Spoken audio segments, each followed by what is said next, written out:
Hello, in this lecture I'll teach you how to clean up any imperfections on a portrait shot. This will take about 10 minutes to complete and we're going to transform this image to this one. So we'll remove all skin imperfections and at the end we'll even add 1 or 2 water drops on her face just for the fun of it. You have this image attached, so please download it and work along. Here's what we're going to do. Let's duplicate this layer 2 times. The first one is going to be called Blur, while the second one can be renamed to Texture. This will help us in just a minute. Hide this layer and select Blur. Of course, we'll add a blur effect, but in this case, I'm not going to transform it to a smart object because that'll complicate things unnecessarily. Considering the size of this image, 4 or 5 pixels should be enough. OK, now reveal the texture layer, select it, and go to this top menu. Click on Image. From this list, choose Apply Image. From this new window, we have to make sure we use the following settings. For the layer, choose Blur, the one in the middle from the Layers panel. That's why we renamed it. The blending mode should be Subtract. As for the scale and offset, these need to be set at 2 and 128. These are settings that work best for 8-bit images, which is what you'll encounter most of the time. If you want to check, go to Image Mode.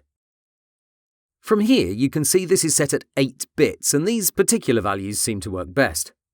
What's going on here is we're placing all of her texture on a different layer. That's because when you retouch a subject that has wrinkles, pores, and overall lots of skin details, it's best you keep them.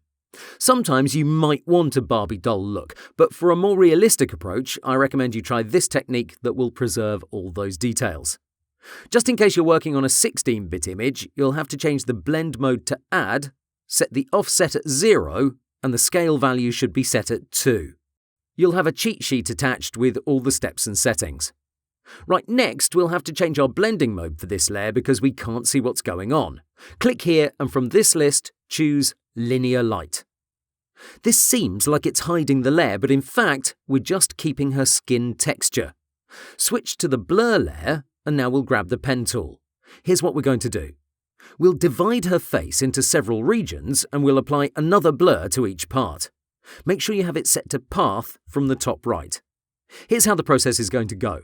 We'll click fast and select different parts of her face. You don't have to be precise, you don't need to cautiously place each anchor point, just roughly select one area. In this case, we'll start with her forehead. Once you've closed your path, right-click. From here, we'll choose Make Selection. Before we hit OK, let's set the feather amount to anywhere between 15 and 25 pixels so we can get a soft transition between our retouched areas and the rest of the photo. If you want to see how your feather looks, hit Q. This will activate Quick Mask mode, and here you can see your current feathering. For me, this is looking good. Let me take a step back and do this again so you can clearly see what's going on.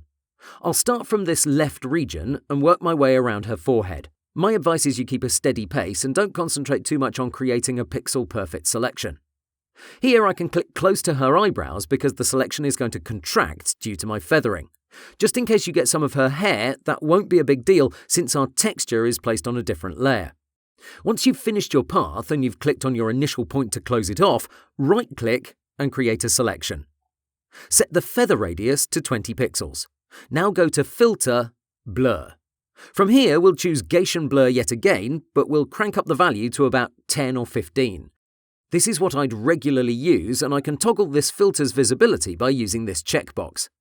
Because I want to make sure you're seeing a clear difference, I'll increase it to 20 pixels. Hit OK, and now I'll systematically take each area of her face and perform the same steps. Let me do this left side. I'm not rushing because I'm recording, but because this technique is very forgiving. I think it's a great way to make friends with the pen tool. When you want to reuse the same filter with the same settings, Alt-Control-F is the fastest way of doing that. Again, this makes a big difference for her skin tone. It evens it out, and you'll soon see this makes a world of difference. While I work in the background for each region, please note that all these water drops are not affected. If I used another retouching technique, I would have had a far more difficult job. This is why I chose this particular image. It really showcases the value of this approach. In case you're curious, this is called frequency retouching, and it's fairly popular because it produces brilliant results. I've tried it with different variations that don't rely on the pen tool, but to be honest, it's a great way to practice. Okay, now I'm done with this part and I want to show you the before and after. Let me group these two layers and I'll toggle their visibility. Here's the original image. Now here's our progress so far.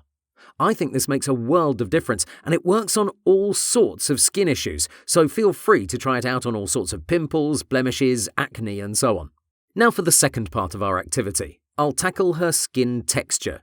You can see on this left side we have a bit of a problem. Get the clone stamp tool from your left panel. Its hotkey is S, by the way. My advice is you use the following settings. Change the blend mode to lighten. Leave the opacity at 100%, but uncheck this aligned option. It's essential you choose current layer from this drop-down, otherwise you'll have issues with your effect. Now hold Alt and click somewhere in this region where her skin is pretty clear. Make sure you adjust your brush to a moderate or small size. Now start painting over this blemish and you can see how it goes away. Take your time with it, and in case you find the clone stamp tool is too strong, take down the opacity to 50% or so. Here I'm happy with it and I'll focus on another aspect. I want to add a few more drops to her face, just to showcase how fantastic this technique is. Still on the texture layer, change the clone stamp tool to normal. Sample over any wet area from her face. Now we'll paint it anywhere else. I can either click here and there and we can see how a couple of new drops show up. But I can also click and hold to completely drench this cheek area. It really depends on what you're trying to do, but I really hope you can see how this process is fast, easy and powerful.